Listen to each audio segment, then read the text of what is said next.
Life में आप drain कब होंगे? आप तब ड्रेन होंगे जब आपको आपका पर्पस नहीं पता होगा। ज़िंदगी में आपको अगर आपका मकसद नहीं पता, आप ड्रेन हो जाएंगे, आपकी एनर्जीज डिवाइड हो जाएंगी और आपका फोकस वो किसी एक पॉइंट पे नहीं होगा। इसकी रीज़न ये है कि जब आपको पर्पस पता होता है लाइफ का, और वो पर्पस आपकी लाइफ का सबसे ज़्यादा आप कह लें कीमती गोल होता है, या सबसे ज़्यादा उसकी वक़्त होती है आपकी लाइफ में, आप कभी भी किसी और तरफ नज़र नहीं लेके जाते। और जब आपका पर्पस ना हो, जब आपका गोल ना हो, जब आपका एक पैशन ना हो कुछ अचीव करने का, फिर आप रास्ते में आने वाली हर अपॉर्चुनिटी को देखते हो। आप चूँकि उस पर्पस की तरफ, उस एनर्जी से मूव नहीं कर रहे होते, तो आप दरमियान में रुकते हो बहुत जगह पे, आप डिस्ट्रैक्ट होते हो, आपकी एनर्जीज सैप करती हैं, आप डिंडल करते हो। मेरे साथ यही हुआ जब मैं इंजीनियरिंग में था। तो यूनिवर्सिटी के अंदर मैं अपनी क्लास में वाहिद शख्स था जो कि जॉब करने में इंटरेस्टेड नहीं था। मेरे अगर यूनिवर्सिटी फेलो से आप पूछें तो मैं उनको कहता था कि मैंने करना CSS है। मैं यूनिवर्सिटी आता था, मैं बैठा होता था, मैं कहता था मैंने तो CSS करना है। वो सारे सुनते थे बात, फिर हल्की सी स्माइल भी उनके चेहरे पे आती थी। मेरी आंखें एक चीज़ पे फिक्स थी, CSS।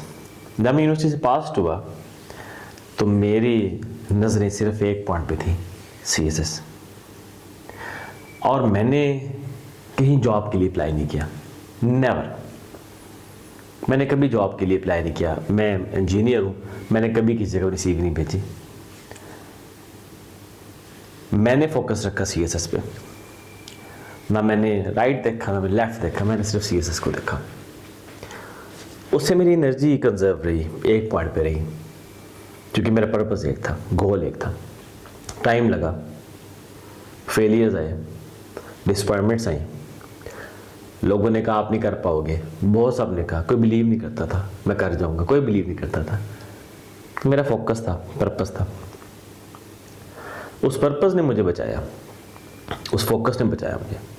मेरा CSS हुआ तो उस पर्पस और उस फोकस की वजह से, वरना अगर मैं डिस्ट्रैक्ट रहता, मैं अपने आप को डिस्ट्रैक्शन बनाए रखता, कभी एक काम कर लो कभी दूसरा कर लो, मे भी हो ना हो, तो मे भी मैं यहाँ ना पहुँचता।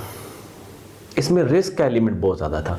मैं समझता हूँ कि मैंने रिस्क लिया, अब उस रिस्क में आप फेल भी होते हैं और आप कामयाब भी हो जाते हैं। तो आपके अंदर ये एनर्जी होनी चाहिए कि आप फेलियर को बर्दाश्त कर लें। अगर आप फेलियर को बर्दाश्त करने की एनर्जी नहीं रखते तो आप कभी कामयाब होने की भी कैपेसिटी नहीं रखते। लाइफ जो सी है ये पर्पसलेस अगर आपकी है तो इसका मतलब है आपकी जो बॉडी की एनर्जीज हैं वो कभी एक पॉइंट पे इकट्ठी नहीं होंगी आपको सपोर्ट करने के लिए। और अगर आपकी ज़िंदगी में आप अपने दिमाग को बता दें कि मैंने यही अचीव करना है, इसके अलावा कुछ नहीं करना, सारी एनर्जीज गैदर हो जाएंगी। अब वो आपको उस मोमेंटम से लेके जाएंगे आपके पर्पस की तरफ कि आप अचीव कर लेंगे। तो अगर आप फील करते हैं कि आपकी एनर्जीज जो सी हैं वो डिवाइडेड है, आपकी एनर्जी और आपका फोकस डिवाइडेड है, इसका मतलब क्लियर पर्पस नहीं है। क्लियर पर्पस वाले लोग आसपास की सारी बातों को, चीज़ों को इग्नोर करते हैं, वो चलते हैं अपने पर्पस की तरफ और वो विन करते हैं।